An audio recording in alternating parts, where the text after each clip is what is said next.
Hello, I'm Derek Matthews, and welcome to Anne Arundel County United Real Talk. In this episode, we'll get an update on a few Anne Arundel activities that are going on around town, but making headlines this week. What an incredible week of activities we had here in Anne Arundel County. I mean, there were cleanups going on to clear a lot of that debris up that's washed up on the shores of Beverly Beach. I had the opportunity to have a great meeting with our BG&E partners of Anne Arundel County. We have an advisory committee, if you will, and the partners are working on some new initiatives to ensure that information gets out during emergencies to our citizens of Anne Arundel County. We're also making some great progress on our program called Thriving Communities Initiative, which is centered around youth gun violence here in the city of Annapolis. My co-chair and I, Brett, along with Dr. Pam Brown, had a meeting this week where we sat down with Speaker Mike Bush to update him on our status, and he seemed to be very pleased to hear what our strategy was and how solid we were in our planning. The county executive sat down this week with a group of young African American males to hear their perspectives as it pertains to what young African American males see living here in Anne Arundel County. What an incredible discussion we had. The topics surrounded education, economics, mental health, housing, jobs, and many other things were discussed. The conversation actually closed with the suggestion being the development of this small group being a council of like-minded leaders to be able to inform and keep the executive staff informed on community-related topics. So we're looking forward to that follow-up discussion. Thanks, guys. We're going to take a quick break, and when we return, we're going to sit down with my friend, Dr. Pam Brown, the Executive Director of Partnership for Youth and Families. Let's take a look at our calendar and what's happening around town, and we'll be right back.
All right, and welcome back to Real Talk, folks. I'm here with a good, dear friend of mine, the Executive Director, Pam Brown, of the Partnership, what is it, Executive Partnership for Family, Children and Youth and Families. There yes, very good. I always get the title wrong, right? So Pam, welcome, and thanks for being here. So before we even dive into some real talk, tell us a little bit about you, Pam, because you know I love you and I love that accent. So tell folks just a little bit, where are you from? I know you've been doing this for quite a while, but we'll get to that. Where are you from? And tell us a little bit about who you are.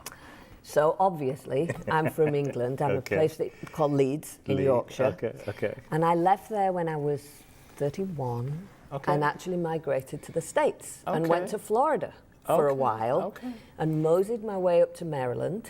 I was originally a high school teacher in England. Decided that I really was a social services sort of person. Gotcha. Graduated to that in the US, in Florida. Worked for child welfare in Florida. And then came up to Maryland and decided that I wanted to be an executive director. Awesome. So there we go. Well, welcome to Maryland. Thank you. Years later, and specifically glad to have you in Anne Arundel County. So let's talk about your work as an executive director. What does that mean? You all do so much, but give us like a overview of a day in the life of you and the partnership as an executive director.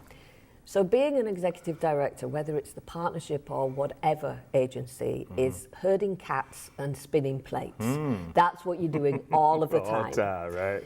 But in this particular role, we are obviously a child serving agency, but we're also something called a local management board. Okay. So local management boards are in every county and jurisdiction in the state. Okay. And they've been around for about 25 years. Okay. And the notion of them is that you need some sort of coordinating body that will bring all of the child serving agencies together to plan, to chat, to find funding, to figure out where the gaps are, and all of that good stuff. So we like to think of ourselves as the neutral convener in every county, and obviously here in Anne Arundel, that's the role we play. Right. And every county calls it something different, right? Yes, because we like to confuse. Okay. So in Montgomery County, for instance, it's the Collaboration Council. Gotcha. In Baltimore City, it's the Family League. Okay. Here in Anne Arundel County, because we had to make it long, it's the Partnership for Children, Youth and Families. It still gets me tongue-tied. It ties everybody up. So I know quite a bit about what you all do because we work so closely together. We're going to talk about that in a little bit. But based off of what you all do, what are some things that adults in the community can do to help facilitate and fill those gaps for what you all are actually doing? What are some things people could be doing, Pam, to kind of make your hurting a little less, right? As well as be involved in the community? Well, I try to say to people, if you are involved with your church, churches are one of our staples because the way that funding goes for children and families, it tends to be very rigidly applied. So whereas we might be able to do some things for a family, buying a child a coat for winter or figuring out some school supplies, that's often the hard thing to do. And you will find that churches often are doing backpack drives, they're doing food drives. We do have a lot of hungry children in our county. So let's talk, I want to dive a little deeper now. So talk to me about a little bit more about what you all are doing in the community. And I'll kind of drive you to some of the things I know about, I want the audience to know. But what are some of the things you and your team are doing in the community? So we're very, very focused on basic needs for families. So roof over, we think that it's most important. You've got to have a roof over your head. You've got to have food in your mouths. You've got to be able to try to pay your bills and live at a level that's respectful and respectable. So when we find families who are slipping below, who may, for all sorts of reasons, and it's usually very small reasons, the car battery goes out and family can't get to work. Absolutely. A bill comes up, mum's a seasonal worker, suddenly the season's over. All of those things can start making a family fall. And we don't want them to fall so hard that they end up in some sort of government assistance. I gotcha. So we're the sort of place where you can come if you just need your car battery, your tire's gone out, it's a bad month and you can't pay your rent. Your electric bill, you're on awful budget billing with BG&E. Something's gone wrong, you can't pay this month's budget billing. All of those things. I mean, we talk to families, we figure out what's going on. We do other things like financial counseling. But really our aim in basic needs is to make sure that families stay independent and stay self-sufficient. So we do a lot of work with homeless families. So the United Way give us money to help house homeless families. We don't do shelters. We do rapid rehousing. Everything about us is about permanence, independence and self-sufficiency. That's awesome. So that's our main area of work. But we have lots of other areas because we look for gaps in services and then we'll go out and find funding. So I write a lot of grants as an executive director. So we will then go out and find funding to fill those gaps. I know specifically last week I was with some of your team and we were specifically talking about Brooklyn Park. You guys are doing some awesome stuff in Brooklyn Park. Talk a little bit about your partners in Brooklyn Park and what's happening in Brooklyn Park. So we realized about 3 years ago that Brooklyn Park had the worst demographics in the county in terms of socioeconomic indicators of health. So anything from infant mortality through lack of food, food desert and so on. So about 16 indicators we looked at. And Brooklyn Park rang the bell for every single one. It's 4.5 square miles. We thought, you know something? We can work with 4 square miles. So we encouraged a national foundation called Casey Family Services to work with us. They gave us some seed money. We had about 6 partners at the table 3 years ago, including social services and a couple of churches. We're now 150 partners. And we have many, many programs going. Again, around helping families who are low income, the working poor, people in poverty, around basic needs. We have lots of programming for parents. We have a social worker, thanks to social services at Brooklyn Park Middle School. Yeah. I have a director of what we call the Brooklyn Park Community of Hope, who is awesome. I know, my daughter Let's give her a shout out. She is absolutely amazing. awesome. She's we amazing. love her to bits. She's amazing. She has an office in Brooklyn Park Middle School and in Chesapeake Arts. She runs a food pantry and a clothes closet. She manages all of our different activities. The Junior League of Annapolis are our partners in Brooklyn Park. So they help us with events, they help us with fundraisers, they do many, many things up there. Sure. I was blown away with the baby shower. Yes, we did the community baby shower. Yes. We'll have to talk about that, but I want to keep us moving. So, Pam, what drives you? I mean, you're taking on a lot as an entity. I know you've got a solid team, but what were you doing, and what drives you every day to want to do this? Well, I think I'm very lucky because I'm a pretty creative, out-of-the-box thinking person. Sure. And when you run a local management board, all the funding is grants. Everything is grants. So you really get to look at what's going on and look where the gaps are, where there are no services for children and families, and then figure out where can we insert ourselves. I have a staff of 16 who are the best staff in the world, without a doubt. Sure. And we insert ourselves in places of real need. And that's really what's driven me throughout my career and what made me move from high school teaching. And this is truly a calling. I mean, this is, you've mentioned church a few times, and as a child of a minister, a PK, I understand that we all have our ministry, and this is truly yours. So before I get to the last question, let's talk a little bit about the project that we're working on together, the Thriving Communities Youth Gun Violence piece. Let's give them a little chat about what you're doing and how we're collaborating to try to combat youth violence in Annapolis. Okay, so one of the things that you know that we do is look at what's going on in terms of demographics and need in the community. And it got pretty obvious about 3 years ago that there was a lot of violence in Annapolis. And a whole group of us met together, and we, the partnership, decided to apply for a federal grant called Safe and Thriving Communities. And we got the grant, and it's a 3-year grant. Because of your good writing. So you and I, Derek, have spent the last year and a quarter together planning for the kinds of services and strategies that would reduce youth gun and gang violence in Annapolis. And I mean, I know that you can talk about this very well. But obviously it's been a huge collaboration with the city, mayor's office and the police and Bishop Coates and many others working together, and our wonderful private partner Brett Hovington, who is a tailor by trade but by practice a real social worker at heart. My right-hand guy. So, and I know we sat yesterday with Speaker Bush and got a chance to update him on the project. He was very happy with the project. And then yesterday, I had the opportunity to bring a group of young African-American males in to sit down with Steve Shue and talk a little bit about some of this as well. So I think we're making some good strides. So my last question in closing to you, Pam, is young people, because that's what you were talking about in your work, where they get to a point in life sometimes where they're trying to figure out what to do. Do I go left? Do I go right? What are some places or vehicles that we can guide them to that they can find a way to make a difference? So my real love in life is teenagers. I love teenagers. And every teenager needs one caring adult.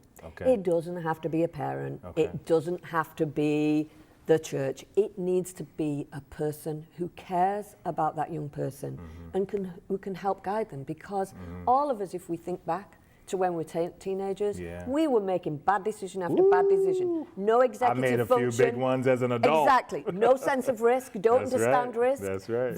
Those parts of the brain have not developed when you're 18. Until you're like, what, 25? 25 if you're lucky. I think with me it was about 42. I'm probably with you, because I think I made my worst one in my early 40s. So I really try to encourage people to step up and mentor young people, especially males, because I think in our society they struggle.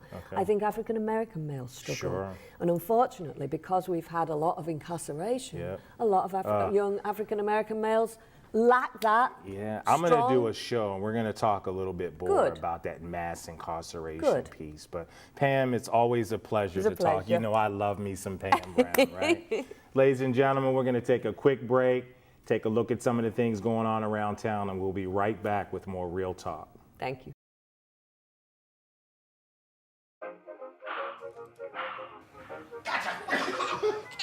I surrender. All right, pal. Get ready for the day, buddy. Hey, Dad. Hey, Dad. Do we have a gun? What's that? Do we have a gun?